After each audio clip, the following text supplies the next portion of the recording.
Atenção.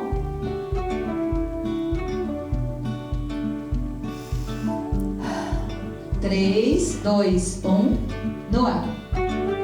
Olá, mais uma vez aqui estamos com o nosso programa Alinhando os Ponteiros, trazendo a você a palavra de Deus, tomando as Escrituras de uma maneira completa, o Antigo e o Novo Testamento, a Antiga Aliança, a Nova Aliança, vendo essa imbricação tão linda, vendo esta harmonia na Escritura. A Bíblia foi escrita em 1500 anos e tantas gerações passando e o mesmo tema sendo descrito, a salvação através do Filho de Deus, Jesus de Nazaré. Isso mesmo, no programa de hoje conversaremos sobre a história da salvação no livro de Esdras. Quem foi Esdras? O que fez Esdras? Como este livro nos anuncia Jesus, como a luz da salvação está bem clara neste livro. Vamos ver? Deixe o seu coração aberto para Deus, pronto para ouvir a sua voz. O programa Alinhando os Ponteiros já começou.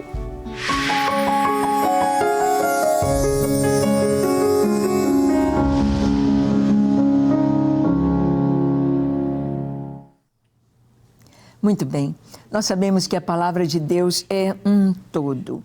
A palavra de Deus nos traz uma única história, a história do ser humano, criado à semelhança de Deus, à imagem de Deus, feito para ser filho de Deus, para gozar da comunhão com o Senhor.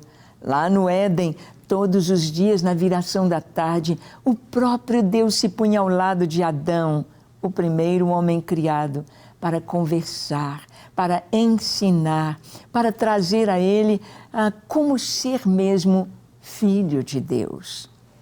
O pecado veio atrapalhar tudo isso e Deus providenciou a salvação, a promessa da salvação.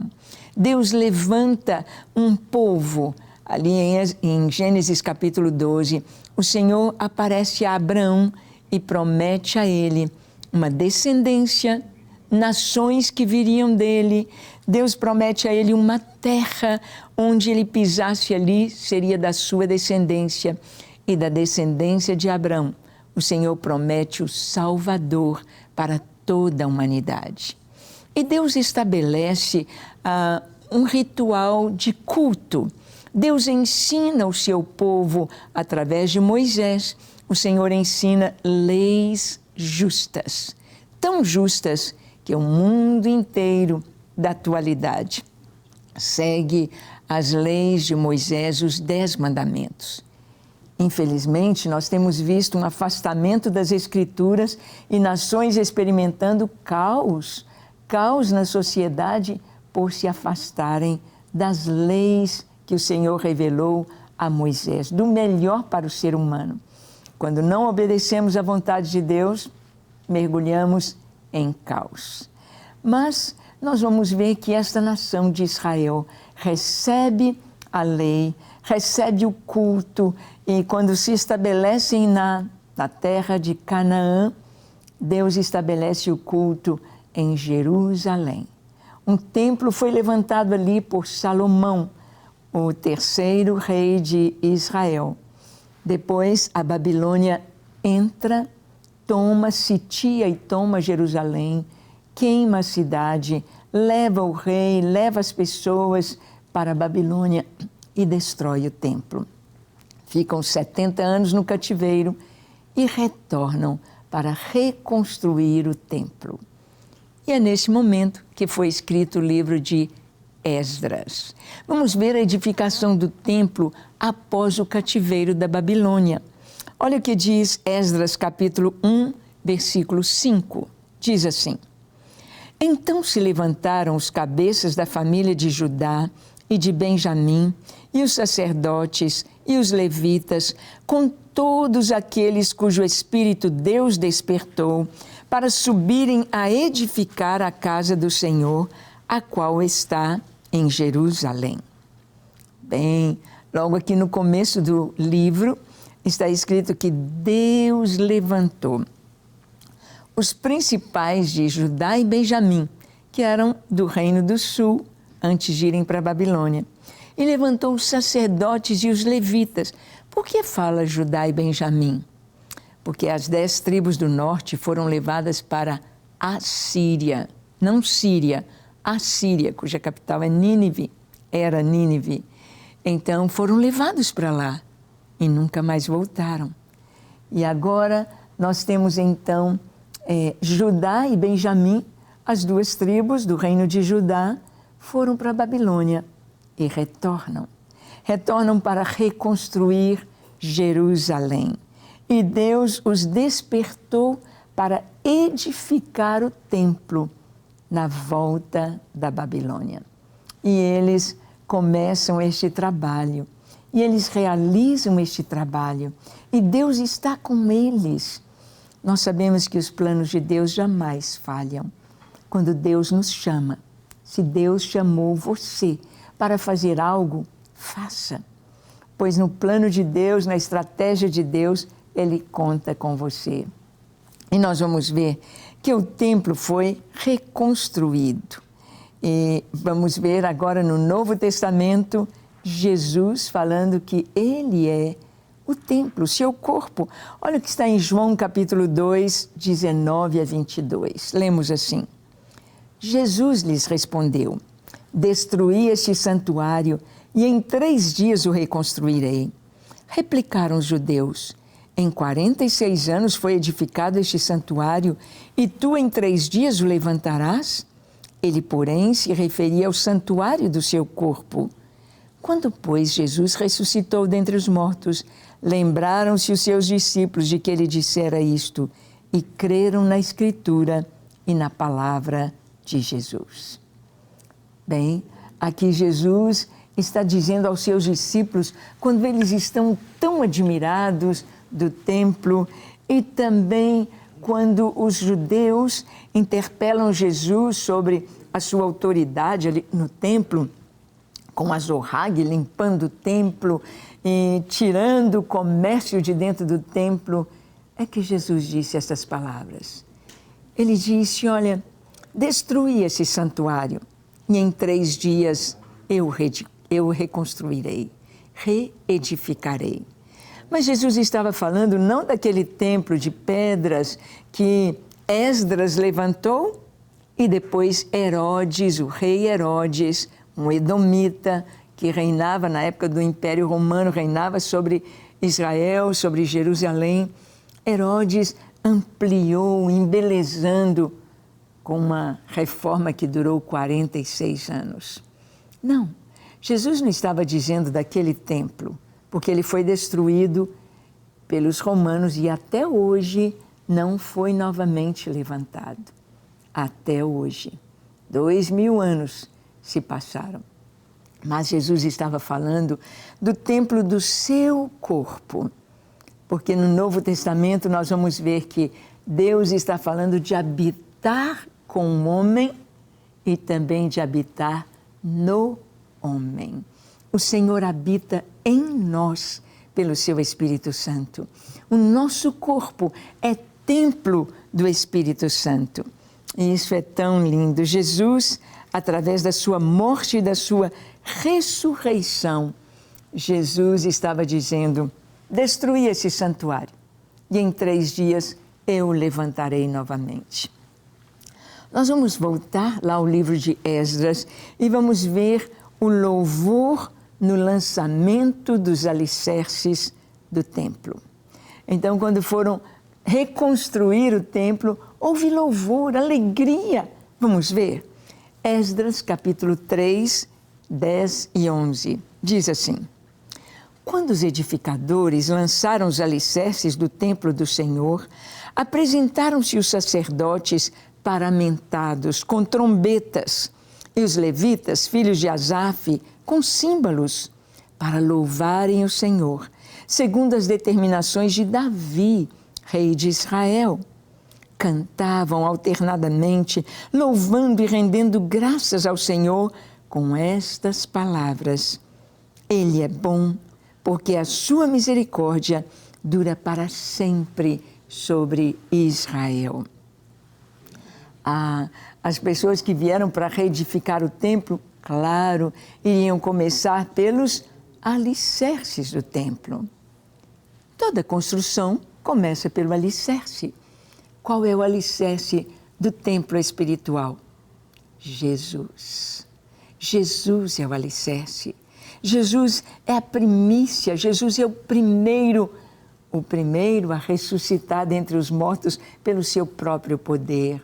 O primeiro a ser perfeito, a oferecer ao Pai a sua vida, a sua obediência e ter um nome tão grande que não há outro nome, nem no céu, nem na terra, acima do nome de Jesus. Quando lançaram os alicerces do templo, houve louvor. Aqui a Bíblia diz que eles vieram paramentados, estavam vestidos para a festa, estavam paramentados e com trombetas. Essa trombeta aqui é chofar, o som de chofar. Os levitas, filhos de Asaf, com símbolos, aqueles pratos, instrumentos musicais, canções, louvores. Davi estabeleceu corais, cântico, corais de homens cantando dia e noite na presença do Senhor, em adoração dia e noite ali no tabernáculo de Davi, ali naquela tenda que ele colocou para a Arca da Aliança, para a presença de Deus. Davi estabeleceu 24 turnos, dia e noite, de adoração sem cessar. É tão lindo que o Ministério Gideões tem estabelecido torres de adoração 24 horas, com os atributos de Deus sem cessar na sua presença. Somos tão pequenos, somos tão falhos, mas é o Senhor quem estabelece e é para preparar a vinda do Senhor. Então, quando foram lançados os fundamentos do alicerce, houve louvor. Nós vamos ver que o fundamento da igreja é Cristo. Lançaram fundamento, pedras com louvor.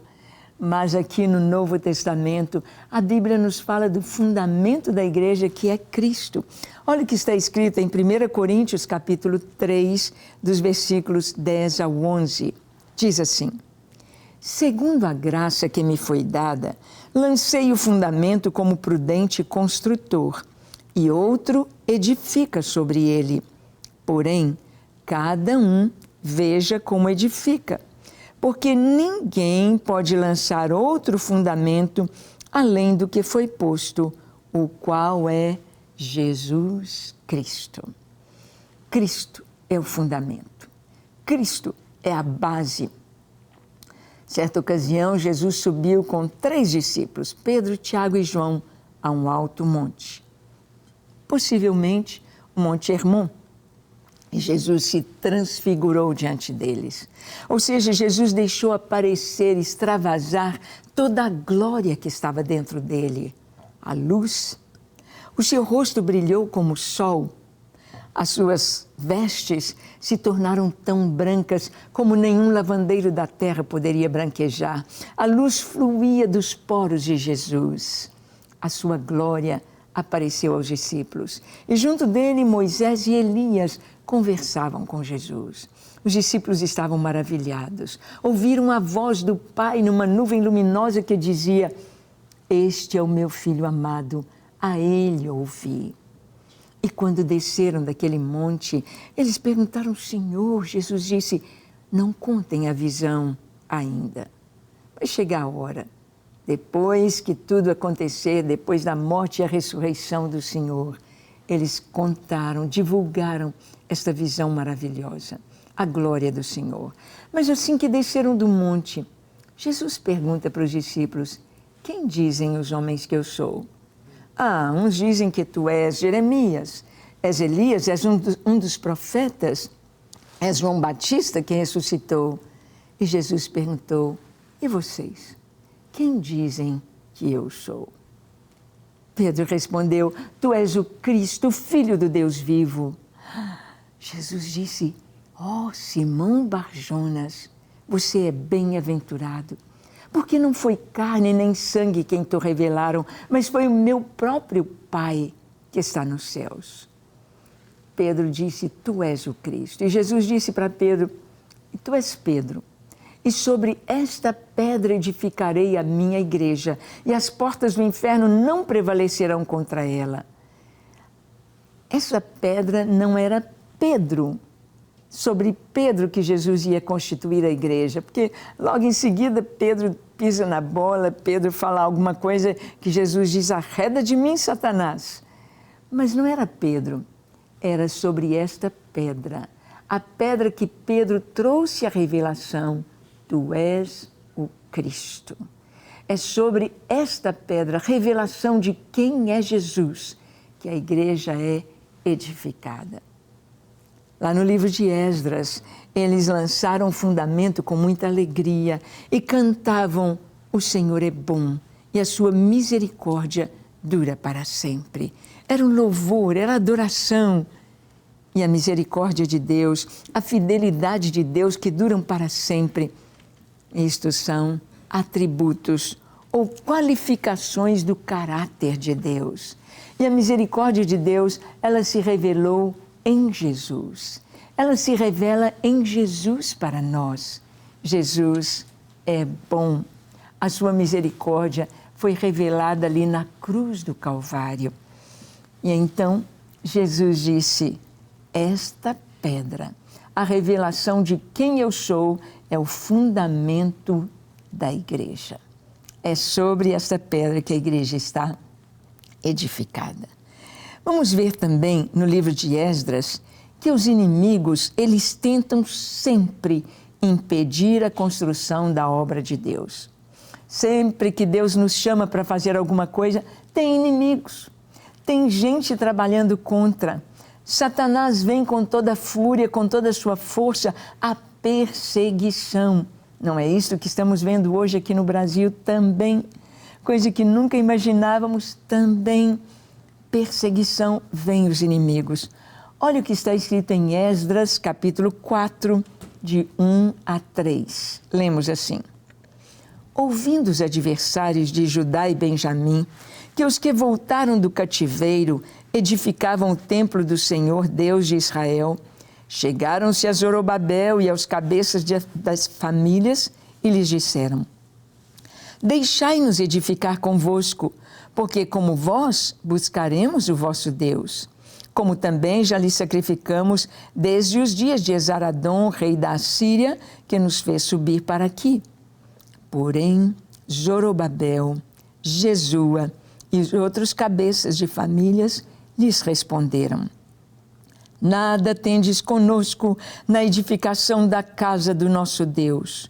Nós mesmos, sozinhos, a edificaremos ao Senhor Deus de Israel, como nos ordenou Ciro, rei da Pérsia. Bem, os inimigos de Judá queriam ajudar na construção. Hoje, tem gente dentro da igreja querendo ajudar na construção, querendo ajudar lá no púlpito, na edificação da obra de Deus, mas são inimigos, são joio no meio do trigo, são pessoas contaminadas com o pecado, são pessoas que não abandonaram a vida de pecado e são usados pelo inimigo. Mas o povo que estava edificando ali, Esdras, e os líderes junto com Neemias disseram, não. Vocês não têm nada a ver com esta obra. Fiquem de fora. Esta obra é para o povo de Deus. A história se repete ao longo dos séculos. E aqui nós vemos também, no Novo Testamento, que o inimigo tenta sempre impedir a obra de Deus, a construção da obra de Deus, a edificação do reino de Deus na terra. Mas a vitória de Cristo é cabal e eterna sobre o mal.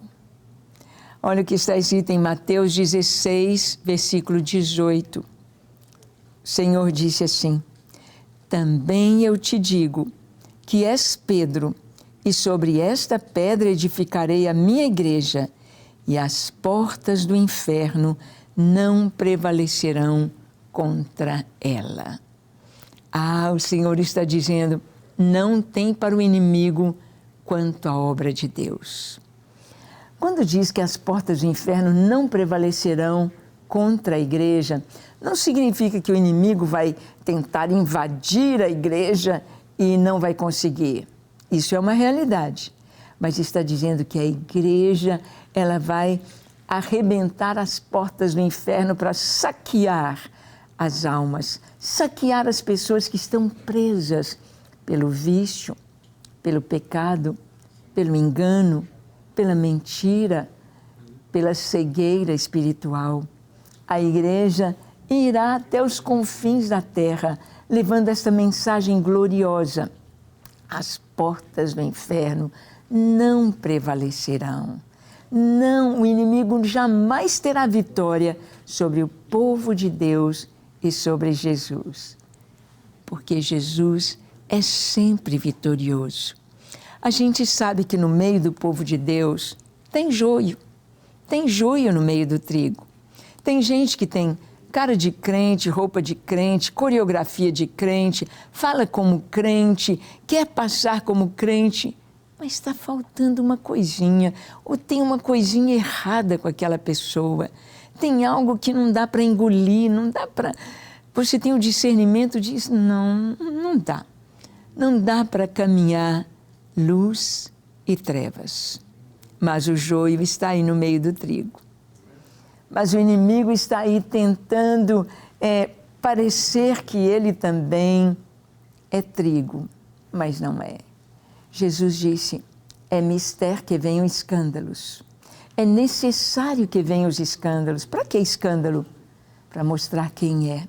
Se você fica assustado com escândalo e deixa de ir à igreja, não vou mais, aquele pastor fez isso, aquele diácono fez isso, aquelas pessoas são assim, são assado. Se você fica assustado com os escândalos, possivelmente você ainda não conhece Jesus. Porque quando a gente conhece Jesus, nós seguimos Jesus. E não olhamos para a direita ou para a esquerda, não olhamos para os maus testemunhos, mas nós buscamos ser um bom testemunho. Nós buscamos fazer a vontade de Deus. Então o livro de Esdras nos mostra a reconstrução do templo, nos mostra inimigos desejando fazer parte. Não para abençoar, não para dar força e para construir, pelo contrário, para destruir. É sempre a mesma tática do inimigo, misturar para destruir, enganar em todo o tempo. Então nós vemos que o Senhor nos chama para construirmos nossas vidas e a igreja sobre este fundamento que é o próprio Jesus. Somos pedras vivas, lavados no sangue do Cordeiro. Somos pedras ajustadas finamente para encaixar umas com as outras, formando o edifício de Deus. Você se sente parte da obra do Senhor? Você já foi lavado no sangue do Cordeiro, recebeu o perdão dos pecados e o seu nome está escrito no livro da vida? Você quer que isso aconteça agora, com toda sinceridade? Então feche seus olhos, curve a sua fronte. Se for possível, se ajoelhe. Ore comigo dizendo assim, Senhor, eis-me aqui em Tua presença. Eu abro meu coração para Ti. Perdoa, Senhor, os meus pecados. Lava meu coração, purifica-me de toda iniquidade. Dá-me um coração novo, sensato, pronto a Te amar, Te servir, a Te obedecer. Eu me entrego a Ti para ser totalmente Teu, hoje e para sempre. Com tudo que tenho, com tudo que sou Teu, Senhor. Encha-me com Teu Espírito Santo, em nome de Jesus. Amém, amém e amém. Graças a Deus. É isso aí. Caminhar com Jesus é caminhar com sabedoria, é andar em seus caminhos, é fazer a sua vontade, é cumprir o seu propósito. Fique firme, ame ao Senhor acima de todas as coisas e experimente andar em santidade em sua presença. Que Ele te abençoe ricamente e até o nosso próximo encontro, quando aqui estaremos compartilhando com você a vontade de Deus, a palavra de Deus. Até lá!